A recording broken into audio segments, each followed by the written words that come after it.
The 2023 NASCAR season is finally in the books, and with it, we can now look back and see what was the best moments of the season. So today, we're going to see the top 10 best moments of 2023, starting right now.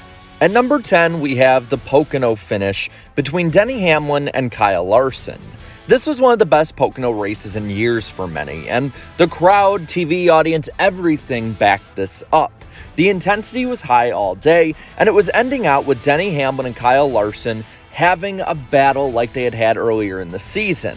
Denny would get into the corner, come out, and pin Kyle Larson close to the wall, much like he did with Ross Chastain a year before. Larson didn't like this, and with it, they had a bit of a rivalry on the track for a bit. But after that, unfortunately, the story basically ended at this point, but it did solidify Denny as the most hated of 2023 at that point, only to be continued later. This continuation coming at number 9 at Bristol, where Denny Hamlin probably had his best quote in years. Honestly, the race itself was pretty mid when it comes to Bristol night race standards, but it's what happened afterwards when Denny Hamlin won that got everybody's attention. Denny was at his most confident and, in many's opinion, his most cocky, and with it, in his post-race interview, he decided to take a jab at every driver and every fan. Hey, I beat your favorite driver. And who would that be? All of them. At number 8 is the Spring Kansas finish, and I swear this video is not all just Kyle Larson and Denny Hamlin, but these two started their battling this season at the Kansas Speedway with Hamlin running down Larson in the closing laps. It was a great race overall, and the intensity was high coming to the finish. Lap after lap, these two dueled until one to go, where Hamlin finally caught up to him and on the backstretch made contact. Of course, the thing you probably all remember most from this is the Ross Chastain and Noah Gragson fight, where, well, you saw Ross Chastain with a decisive victory. 7th will be Ross Chastain and Kyle Larson at Darlington.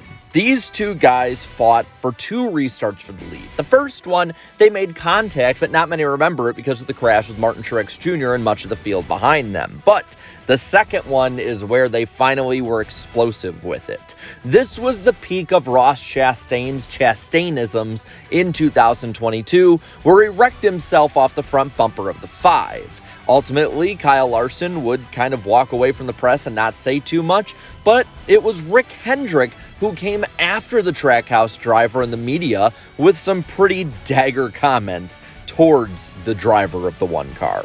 And at that point, it kind of ended there. In 6th, we have the fall Martinsville Xfinity finish. The restart that honestly sent ripples throughout the sport by the second-tier series. The two RCR guys of Sheldon Creed and Austin Hill were up front battling for the win. Hill could probably get in off of points, but a win would have secured it for sure. Creed needed the win to advance to the Final Four, and both guys did not give any quarter to the other. With it, Creed would go for the win, and in doing so, would accidentally knock out the radiator of Austin Hill, and then be beat to the line by Justin Allgaier. It was one of the craziest finishes in years after a wreckfest of a race. But what really happened afterwards is what got everybody's attention. Because Creed has been the odd man out all year, Hill would basically take out his frustrations in the media on Creed and the 2 team. Andy Petrie was caught on camera going after Creed as well after the race, and Richard Childress called him the dumbest driver that he had ever hired. Push comes to shove, this was probably the most embarrassing moment in RCR's history. Heading into the top 5, we have Ryan Preece's flip at Daytona. The summer Daytona race honestly was a really good one, and aside from a couple wrecks, the racing itself took center stage. In the closing laps, though, those in the pack were the ones who were starting to get desperate, as there was the final moments of trying to get a playoff spot and they were slipping away. In the pack, Preece would make contact and be sent into the super stretch grass, and in doing so, he would catch into that grass and start doing barrel roll after barrel roll, wrecking for probably the worst a driver has wrecked or barrel rolled in 2 decades. It was very Elliott Sadler-esque. and it's probably the most iconic crash of 2023. Fourth of the Fast Four when it comes to this list is Ryan Blaney's championship.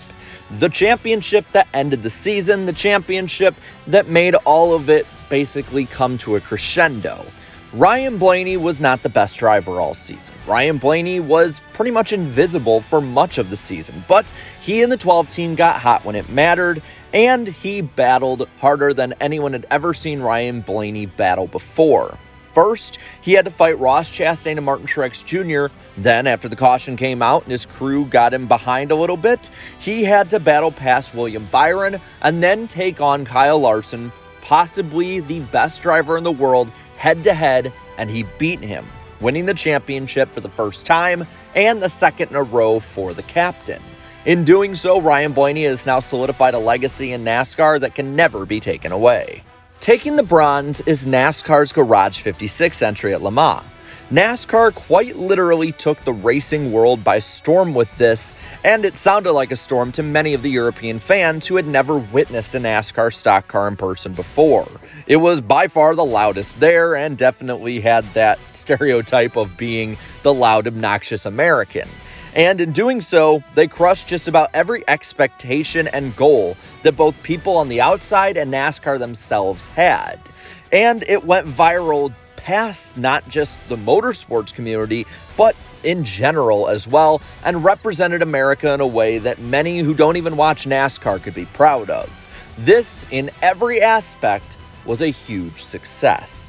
Winning the silver is a sentimental favorite, the return to Wilkesboro. North Wilkesboro had been off the NASCAR schedule for 27 years. It had not raced in any real and good way since 1996. But with the monumental effort it took to bring it back, not only from industry members, but from fans never letting go, it was able to come back. The crowd and atmosphere in person was amazing. I've never experienced anything like that in person at a sporting event before, and possibly never will again. There was just a happiness. Nobody was upset, even with the bad racing the Cup product put on. And the crowd in general was full. I had to show up late for the truck race due to bad traffic problems outside of the track's control, and with it, I walked into a time portal to 3 decades ago. It looked like a picture right out of a NASCAR history book. And while the racing could have been better, for many fans it really didn't matter. Just being there was the important part. This will be a moment that is a huge bright spot in the 75th anniversary season and in all of NASCAR history. Taking the gold at the #1 spot, though, is the new school, with the Chicago Street Race and the win by Shane Van Gisbergen. Whether you're a fan of this event or not, whether you're pro or against, it was definitely a success the first season. Whether it will be long-term, well, the jury is still out. But that first race, against all odds, was amazing.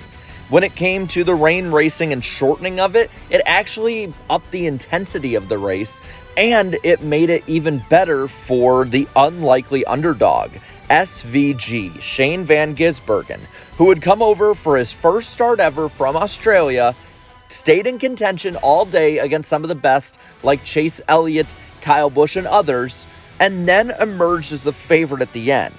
The first driver in over half a century to win in their first NASCAR Cup Series start.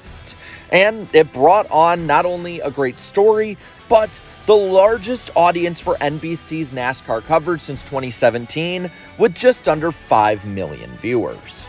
Now, these are just my opinions for the top 10 moments of this year. Now I want to hear what your favorite moments were, so let me know down in the comments below.